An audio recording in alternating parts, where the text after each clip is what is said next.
আসসালামু আলাইকুম ওয়া রাহমাতুল্লাহ। আপনার গুনাহের পরিমাণ যদি সমুদ্রের ফেনা রাশির পরিমাণও হয়ে থাকে তাহলে চিন্তার কোনো কারণ নেই। প্রিয় দর্শক, এই 4টি জিকির সবসময় পাঠ করুন, বিশেষ করে প্রত্যেক ফরজ সালাতের পর পাঠ করুন। ইনশাআল্লাহ আপনার গুনাহগুলোকে আল্লাহ তাআলা এমনভাবে ক্ষমা করে দিবেন যেমনিভাবে একটি গাছে ধরে ঝাঁকি দিলে সেই গাছের যত পাতা রয়েছে সকল পাতাগুলো পড়ে যায়, ঠিক সেইভাবেই আল্লাহ রাব্বুল আলামিন আপনার সমস্ত গুনাহগুলোকে আপনার শরীর থেকে ঝরিয়ে দিবেন। সুবহানাল্লাহ। আজকের ভিডিওতে আমি এই 4টি জিকিরের আমল নিয়েই কথা বলবো ইনশাআল্লাহ। যেই 4টি জিকির সম্পর্কে বলেছেন আমাদের প্রিয় নবী সাল্লাল্লাহু আলাইহি ওয়াসাল্লামের সাহাবী আবু হুরায়রা রাদিয়াল্লাহু তাআলা আনহু। নবীজির প্রিয় সাহাবী বলেন, সর্বপ্রথম নম্বর জিকিরটি হলো সুবহানাল্লাহ। প্রিয় দর্শক, আপনি কি জানেন যে সুবহানাল্লাহ জিকিরের কত দাম? আল্লাহ তাআলা বলেন, আমার কোনো বান্দা যদি একবার সুবহানাল্লাহর আওয়াজ দেয়, আমি আল্লাহ আসমান ও জমিনের মধ্যবর্তী যত ফাঁকা জায়গা রয়েছে সকল ফাঁকা জায়গাগুলোকে নেক দ্বারা পরিপূর্ণ করে দেই। সুবহানাল্লাহ। প্রিয় দর্শক, আপনি যদি চেয়ে থাকেন যে আপনার আমলনামায় এত পরিমাণ নেক দ্বারা পরিপূর্ণ হোক, তাহলে ইনশাআল্লাহ আজকের পর থেকে আপনি অবশ্যই সুবহানাল্লাহ এই জিকিরটি বেশি বেশি পাঠ করবেন ইনশাআল্লাহ। সুবহানাল্লাহ জিকিরের দ্বিতীয় ফজিলত হলো, কেউ যদি একবার সুবহানাল্লাহ পাঠ করে রব্বুল আলামিন জান্নাতের মধ্যে একটি গাছ রোপণ করেন। ওই গাছের ছায়া এত লম্বা হয় যে একটি দ্রুতগামী ঘোড়া যদি 500 বছর পর্যন্ত দৌড়ায় তাহলেও ওই গাছের ছায়া অতিক্রম করতে পারবে না। আল্লাহু আকবার। প্রিয় দর্শক, মহান মালিকের দরবারে সবচেয়ে প্রিয় দামি বাক্যটি হচ্ছে সুবহানাল্লাহ। সুবহানাল্লাহর অর্থ হচ্ছে আল্লাহ তাআলা পবিত্র। আল্লাহ তাআলা এই পৃথিবীতে কেন বান্দাবান্দীকে পাঠিয়েছেন তার একমাত্র কারণ হলো তার ইবাদতের জন্য। তার বান্দাবান্দী তার ইবাদত করবে, সেজন্য আল্লাহ রাব্বুল আলামিন সৃষ্টি করেছেন। প্রিয় দর্শক, তাই আল্লাহ তাআলা ইবাদতকারীকে অনেক পছন্দ করেন। তাই আসুন আজকের পর থেকে আমরা সুবহানাল্লাহ এই জিকিরটি বেশি বেশি পাঠ করব ইনশাআল্লাহ।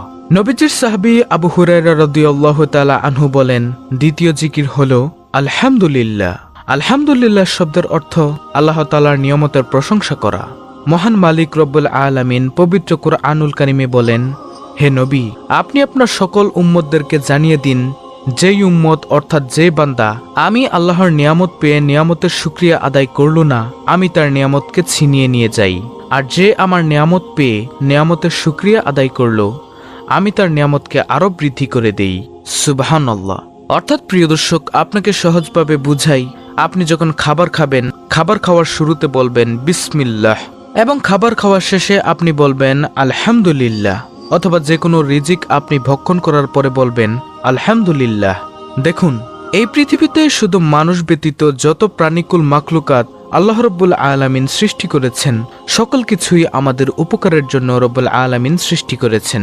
এজন্য আমরা একটিবার হলেও বলতে পারি আলহামদুলিল্লাহ।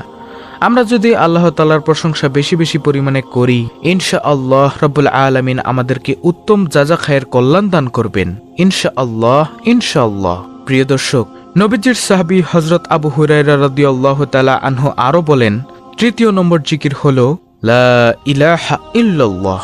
কোনো ব্যক্তি যদি দুনিয়াতে একবার বসে লা ইলাহা ইল্লাল্লাহর আওয়াজ দেয়, ওই আওয়াজটুকু সাথে সাথে আল্লাহ তাআলার আরশে আজিমের সাথে গিয়ে ধাক্কা লাগে। আল্লাহ রাব্বুল আলামিনের আরশে আজিমের নিকট একটি নূরের খুঁটি রয়েছে, সেই খুঁটিটুকু কাঁপতে থাকে। তখন রব্বুল আলামিন বলেন, ও খুঁটি, তুমি কেন কাঁপো? ওই খুঁটিটুকু তখন বলতে থাকে, হে রব্বুল আলামিন, দুনিয়াতে আপনার একজন বান্দা অথবা বান্দি লা ইলাহা ইল্লাল্লাহর আওয়াজ দিয়েছে, তাই আমি কাঁপছি। তখন আল্লাহ রব্বুল আলামিন বলেন, তুমি কাঁপা বন্ধ করে দাও। তখন সেই খুঁটি বলল, হে আল্লাহ, আমি কাঁপা থামাতে পারবো না, যতক্ষণ না পর্যন্ত আপনি তাকে মাফ করবেন, ততক্ষণ পর্যন্ত আমি শুধু কাঁপতেই থাকবো। তখন রব্বুল আলামিন ওই বান্দা অথবা বান্দিকে ক্ষমা করে দেন। সুবহানাল্লাহ। প্রিয় দর্শক, লা ইলাহা ইল্লাল্লাহ জিকিরের কয়েকটি গুরুত্বপূর্ণ ফজিলতের হাদিস আপনাদের সামনে তুলে ধরছি, মনোযোগ দিয়ে শুনুন। হযরত জাবির ইবনে আব্দুল্লাহ হতে বর্ণিত, রাসূল সাল্লাল্লাহু আলাইহি ওয়াসাল্লাম বলেছেন, সর্বোত্তম জিকির হচ্ছে লা ইলাহা ইল্লাল্লাহ, এবং সর্বোত্তম দোয়া হলো আলহামদুলিল্লাহ। তিরমিজি শরীফের হাদিস। হযরত মুয়াজ রাদিয়াল্লাহু তাআলা আনহু থেকে বর্ণিত, রাসূল সাল্লাল্লাহু আলাইহি ওয়াসাল্লাম বলেছেন, যে ব্যক্তি খালেস অন্তরে একনিষ্ঠতার সঙ্গে লা ইলাহা ইল্লাল্লাহ বলবে সে জান্নাতে প্রবেশ করবে। মুসনাদ আহমদ। হযরত ইতবান বিন মালিক রাদিয়াল্লাহু তাআলা আনহু থেকে বর্ণিত, রাসূল সাল্লাল্লাহু আলাইহি ওয়াসাল্লাম বলেছেন, যে ব্যক্তি একমাত্র আল্লাহ রাব্বুল আলামিনকে সন্তুষ্ট করার জন্য লা ইলাহা ইল্লাল্লাহ বলবে, কিয়ামতের দিন সে এমনভাবে উপস্থিত হবে যে তার উপর জাহান্নাম হারাম হয়ে গিয়েছে। বুখারী, মুসলিম, মুসনাদ আহমদ। সুবহানাল্লাহ। হযরত আনাস রাদিয়াল্লাহু তাআলা আনহু থেকে বর্ণিত, রাসূলুল্লাহ সাল্লাল্লাহু আলাইহি ওয়াসাল্লাম বলেছেন, কিয়ামতের দিন আল্লাহ তাআলা বলবেন, হে মুহাম্মদ সাল্লাল্লাহু আলাইহি ওয়াসাল্লাম, সৃষ্টির মধ্য হতে আপনার উম্মতের মধ্যকার এমন ব্যক্তিকে জান্নাতে প্রবেশ করান যে ব্যক্তি একদিন হলেও ইখলাসের সঙ্গে এ সাক্ষ্য দিয়েছে যে আল্লাহ ছাড়া কোনো ইলাহ নেই এবং সে এর উপর মৃত্যুবরণ করেছে। মুসনাদ আহমদ। যে ব্যক্তি সব সময় লা ইলাহা ইল্লাল্লাহ জিকির করবে, আল্লাহ তাআলা তাকে ঈমানের সঙ্গে মৃত্যু নসিব করবেন। সুবহানাল্লাহ, আল্লাহু আকবার। তাই প্রিয় দর্শক, আমরা বেশি বেশি পরিমাণে লা ইলাহা ইল্লাল্লাহ এর জিকির করব ইনশাআল্লাহ।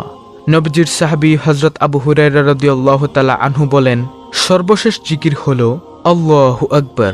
প্রিয় দর্শক, আল্লাহু আকবার শব্দের অর্থ আল্লাহ মহান, আল্লাহ সর্বশক্তিমান, আল্লাহই সবচেয়ে বড়, তার চেয়ে বড় তো আর কারো নেই। যে ব্যক্তি আল্লাহ তাআলাকে সবচেয়ে বড় মানে, সবচেয়ে বড় হিসেবে আখ্যায়িত করে, রব্বুল আলামিন তাকে দুনিয়ার বাদশাহী দান করবেন ইনশাআল্লাহ, ইনশাআল্লাহ। আনাস রাদিয়াল্লাহু তাআলা আনহু থেকে বর্ণিত হাদিসে এসেছে, একবার নবী সাল্লাল্লাহু আলাইহি ওয়াসাল্লাম গাছের একটি ঢাল ধরে ঝাঁকি দিলেন, কোনো পাতা পড়ল না। তিনি আবার ঝাঁকি দিলেন, এবারও কোনো পাতা পড়ল না। তবে তৃতীয়বার ঝাঁকি দেওয়ার পর অনেকগুলো পাতা ঝরল। তখন নবীজি সাল্লাল্লাহু আলাইহি ওয়াসাল্লাম বললেন, নিশ্চয় সুবহানাল্লাহ, আলহামদুলিল্লাহ, লা ইলাহা ইল্লাল্লাহ ও আল্লাহু আকবার বলা বান্দার গুনাহ ঝরিয়ে দেয়, যেমন শীতকালে গাছ তার পাতা ঝরায়। মুসনাদ আহমদ। সুবহানাল্লাহ, আল্লাহু আকবার। প্রিয় দর্শক, তাই আজকের পর থেকে আমরা এই 4টি জিকিরকে বেশি বেশি পরিমাণে পাঠ করার অভ্যাস গড়ে তুলব ইনশাআল্লাহ, ইনশাআল্লাহ। বিভিন্ন ব্যস্ততার কারণে অনেকের পক্ষে নফল ইবাদত করা হয়তো সম্ভব হয় না, কিন্তু যে কোনো জায়গায় যে কোনো মুহূর্তে আল্লাহর প্রশংসায় তার জিকির করা অনেক সহজ। এই জিকিরের আমল করলে কাজেও কোনো ব্যাঘাত ঘটে না, বেশি সময়ও লাগে না। এক্ষেত্রে উপরোক্ত বাক্য 4টি আমরা সব সময় পাঠ করব ইনশাআল্লাহ। আল্লাহ রাব্বুল আলামিন আমাদের সকলকে এই 4টি জিকির বেশি বেশি পরিমাণে পাঠ করার তৌফিক দান করুন। আমিন।